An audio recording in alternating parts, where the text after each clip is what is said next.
Proyek Ibu Kota Negara Baru dinilai akan bernasib sama dengan SMK.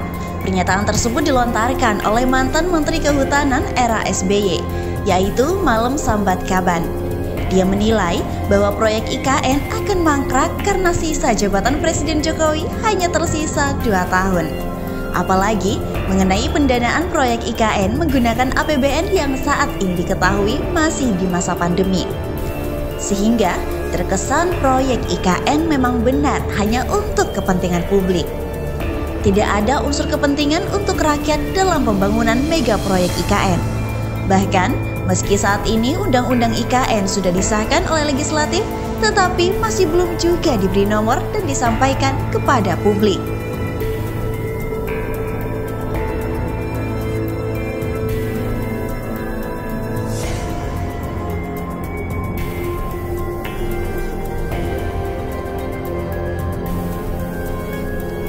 Dilansir dari Gelora.co, mantan Menteri Kehutanan era Presiden Susilo Bambang Yudhoyono atau SBY, Malem Sambat Kaban menyinggung kebijakan Presiden Joko Widodo terkait pemindahan Ibu Kota Negara atau IKN ke Kalimantan Timur atau Kaltim.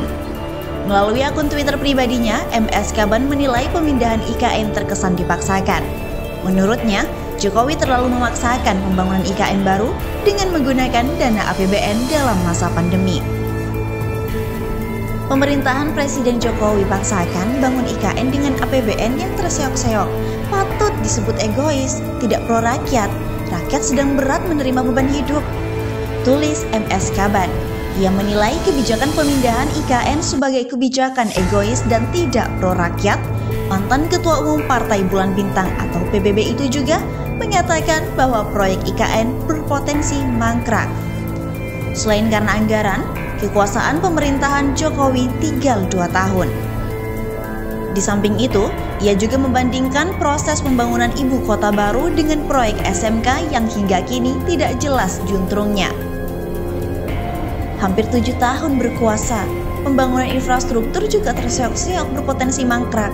Berkuasa hanya tinggal menghitung hari, IKN akan bernasib seperti SMK, tutupnya.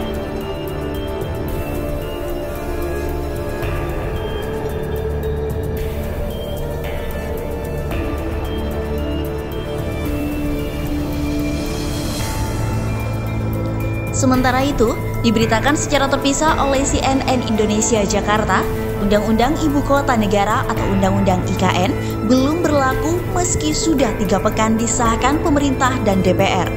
Hal itu terjadi karena pihak istana belum kunjung mengundangkan IKN.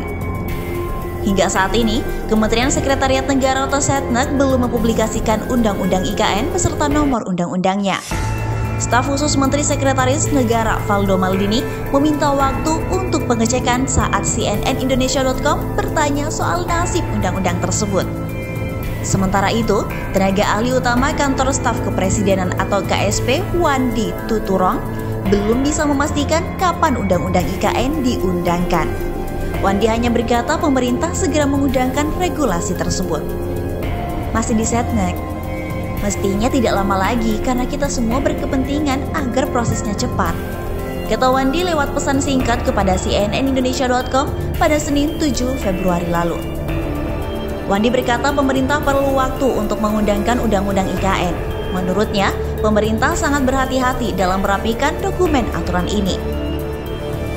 Berdasarkan Undang-Undang Nomor 15 Tahun 2019 tentang pembentukan peraturan perundang-undangan RUU yang disetujui pemerintah dan DPR tak langsung sah. RUU itu perlu ditandatangani oleh Presiden. Presiden mempunyai waktu 30 hari sejak RUU disetujui untuk membubuhkan tanda tangan.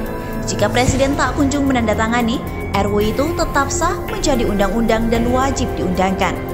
Undang-undang mulai berlaku pada tanggal diundangkan. Sebelumnya, pemerintah dan DPR menyetujui RUU IKN pada sidang paripurna DPR yang digelar pada 18 Januari 2022 lalu.